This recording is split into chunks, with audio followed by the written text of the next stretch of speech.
Hi, എല്ലാവർക്കും നമസ്കാരം. നമ്മുടെ പുതിയൊരു വീഡിയോയിലേക്ക് എല്ലാവർക്കും സ്വാഗതം. അപ്പോൾ ഇന്ന് നമ്മൾ നല്ല അടിപൊളി വട്ടയപ്പമാണ് കേട്ടോ ഉണ്ടാക്കുന്നത്. നല്ല ടേസ്റ്റുള്ള നല്ല പഞ്ഞി പോലെ ഇരിക്കുന്ന അടിപൊളി വട്ടയപ്പം. അപ്പോൾ നിങ്ങൾ ആദ്യമായിട്ടൊക്കെ നമ്മുടെ ചാനലൊക്കെ കാണുന്നെങ്കിൽ ചാനലൊന്ന് സബ്സ്ക്രൈബ് ചെയ്യാനും വീഡിയോസൊക്കെ ലൈക്ക് ചെയ്യാനും ഷെയർ ചെയ്യാനും കമൻറ്റ് ചെയ്യാനൊന്നും മറക്കരുത്. അപ്പോൾ നമുക്ക് നേരെ വീഡിയോയിലേക്ക് പോകാം. ഇനി നമുക്ക് ആവശ്യമായിട്ടുള്ള പച്ചരി കുതിരാനായിട്ട് നമുക്ക് ഇട്ട് കൊടുക്കാം കേട്ടോ.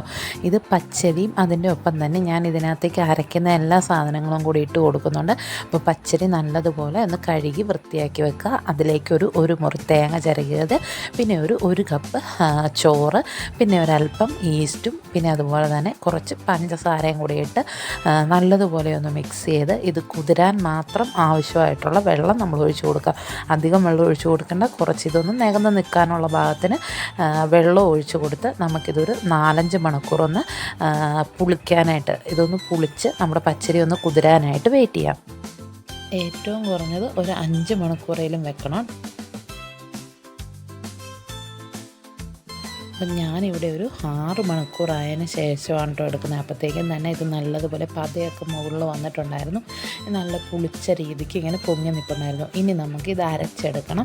അപ്പം അതിനായിട്ട് ഞാനൊരു മിക്സിയുടെ ജാറിലേക്ക് ഈ അരിയും ഇതെല്ലാം കൂടി ഇട്ട് കൊടുക്കുവാണ് കേട്ടോ. ഒരു കാര്യം പ്രത്യേകം ശ്രദ്ധിക്കണം, നമ്മൾ ഇതിനകത്തേക്ക് വേറെ വെള്ളം ഒന്നും ചേർത്ത് കൊടുക്കരുത്. നമ്മൾ ഈ കുതിരാനായിട്ട് ഒഴിച്ച വെള്ളം മാത്രമേ ഇതിലേക്ക് ഒഴിച്ചു കൊടുക്കാവുള്ളൂ. അതിന് ശേഷം ഒട്ടും തന്നെ തരിയില്ലാത്ത രീതിയിൽ നല്ല പോലെ അരച്ചിങ്ങെടുക്കണം കേട്ടോ. അപ്പോൾ ഞാനിവിടെ നല്ലതുപോലെ ഒട്ടും തരിയില്ലാതെ ഇങ്ങ് അരച്ചെടുത്തിട്ടുണ്ട്. ഇനി ഞാനതൊരു പാത്രത്തിലേക്ക് ഒഴിച്ചു കൊടുക്കുകയാണ് കേട്ടോ ചെയ്യുന്നത്. ഇനി നമുക്ക് ബാക്കി അരി കൂടി അരച്ചെടുക്കാം. ഞാൻ അതിലേക്ക് ഒരു 1/2 കപ്പോളം അവൽ ചേർക്കുന്നുണ്ട് കേട്ടോ. വെള്ള അവലുണ്ടെങ്കിൽ അത്രയും നല്ലത്. എൻ്റെ വെള്ളയില്ലായിരുന്നു, മട്ടയവലായിരുന്നു. അതിക്കൂട്ട് ഞാനൊരു 1/2 കപ്പ് ചേർത്ത് കൊടുക്കുന്നുണ്ട്. പിന്നെ നമ്മളിതിലേക്ക് ആവശ്യത്തിനുള്ള പഞ്ചസാര ഇപ്പോഴാണ് കേട്ടോ ചേർക്കുന്നത്. പഞ്ചസാരയ്ക്ക് വരെ നിങ്ങൾക്ക് ശർക്കര പാനി ചേർക്കാം, അല്ലെങ്കിൽ ശർക്കര ചീകി ഇതും ചേർത്ത് കൊടുക്കാം കേട്ടോ. ഞാനിവിടെ 250 ഗ്രാം പഞ്ചസാരയാണ് ചേർത്തിരിക്കുന്നത്.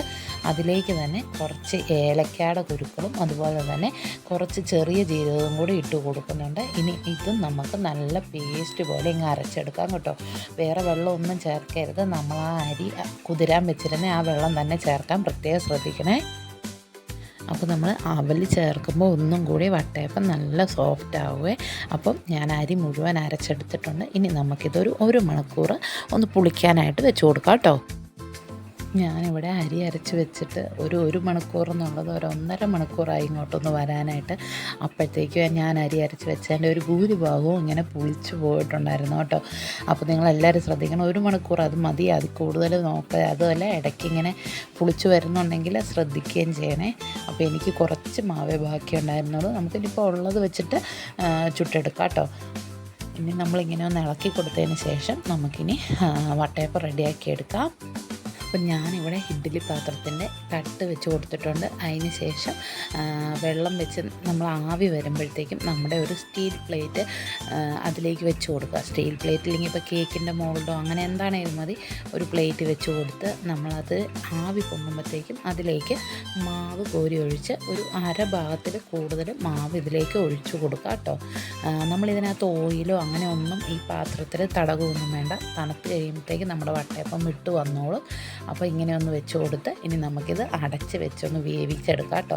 പിന്നെ ഇതിനകത്ത് എന്തെങ്കിലും നിങ്ങൾക്ക് ഡെക്കറേറ്റ് ചെയ്യാൻ എന്തെങ്കിലും ഉണ്ടെങ്കിൽ, ഇപ്പോൾ അണ്ടിപ്പരിപ്പോ അതുപോലെ തന്നെ ചെറിയോ അങ്ങനെ എന്തെങ്കിലും ഉണ്ടെങ്കിൽ ഒരു 2-3 മിനിറ്റ് ഒന്ന് ആവി കയറിയതിന് ശേഷം നമ്മൾ തുറന്നിട്ട് അത് വെച്ച് കൊടുക്കുന്നതായിരിക്കും നല്ലത് കേട്ടോ. അല്ലെങ്കിൽ നമ്മൾ ഇതൊക്കെ വെച്ച് കൊടുക്കുമ്പം ഇതിലേക്ക് താന്നു പോകും. അല്ലെങ്കിൽ ഞാനിപ്പോൾ തുറന്നപ്പോൾ പിന്നെ ഇത്തിരി താമസിച്ചു പോയായിരുന്നു. അപ്പോൾ നല്ലപോലെ സെറ്റായി വന്നപ്പോഴാണ് ഞാൻ ഇതിലേക്ക് ഇപ്പോൾ ചെറി വെച്ച് കൊടുക്കുന്നത്. ഇതിലും ഇത്തിരിയും കൂടെ നേരത്തെ വെച്ച് കൊടുത്താൽ അങ്ങനെ നല്ല ഭംഗിയിലിരുന്നോളും കേട്ടോ.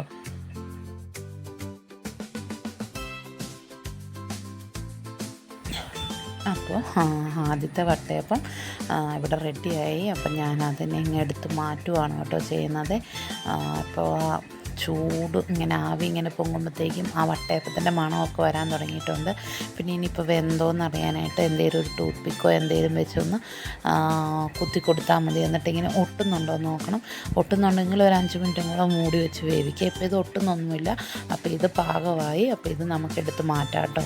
എനിക്ക് ഇതിൽ വെച്ച് കഴിഞ്ഞിട്ടും ഒരിത്തിരിയും കൂടി ഉണ്ടായിരുന്നു വേറെ വെക്കാനായിട്ട്. അപ്പോൾ നമുക്ക് അതും കൂടി വെച്ചിട്ട് അതും കൂടെ ഒന്ന് വേവിച്ചിറക്കാം കേട്ടോ. അപ്പോൾ നമ്മുടെ വട്ടയപ്പം ഇവിടെ റെഡി ആയിട്ടുണ്ട്. നല്ല അടിപൊളി സോഫ്റ്റായിട്ടുള്ള വട്ടയപ്പം കേട്ടോ. ഇത് നമുക്കിങ്ങനെ വെറുതെ കഴിക്കാനും നല്ലതാണ്. അതുമല്ല ഇത് ചിക്കൻ കറിയോ ബീഫ് കറിയുടെയൊക്കെ കൂടെ കൂട്ടിക്കഴിച്ചാൽ അടിപൊളിയാണ് കേട്ടോ. അപ്പോൾ നല്ല പഞ്ഞി പോലെ ഇരിക്കുന്ന വട്ടയപ്പം നിങ്ങളെല്ലാവരും വീട്ടിൽ ട്രൈ ചെയ്ത് നോക്കുക. അപ്പോൾ ഇന്നത്തെ വീഡിയോ എല്ലാവർക്കും ഇഷ്ടപ്പെട്ടെന്ന് വിചാരിക്കുന്നു. ആദ്യമായിട്ട് ചാനൽ കാണുന്ന ആൾക്കാർ ചാനലൊന്ന് സബ്സ്ക്രൈബ് ചെയ്യാനും വീഡിയോസൊക്കെ ലൈക്ക് ചെയ്യാനും ഷെയർ ചെയ്യാനും കമൻറ്റ് ചെയ്യാനൊന്നും മറക്കരുത്. അപ്പോൾ നമുക്ക് അടുത്തൊരു വീഡിയോയിൽ കാണാം കേട്ടോ.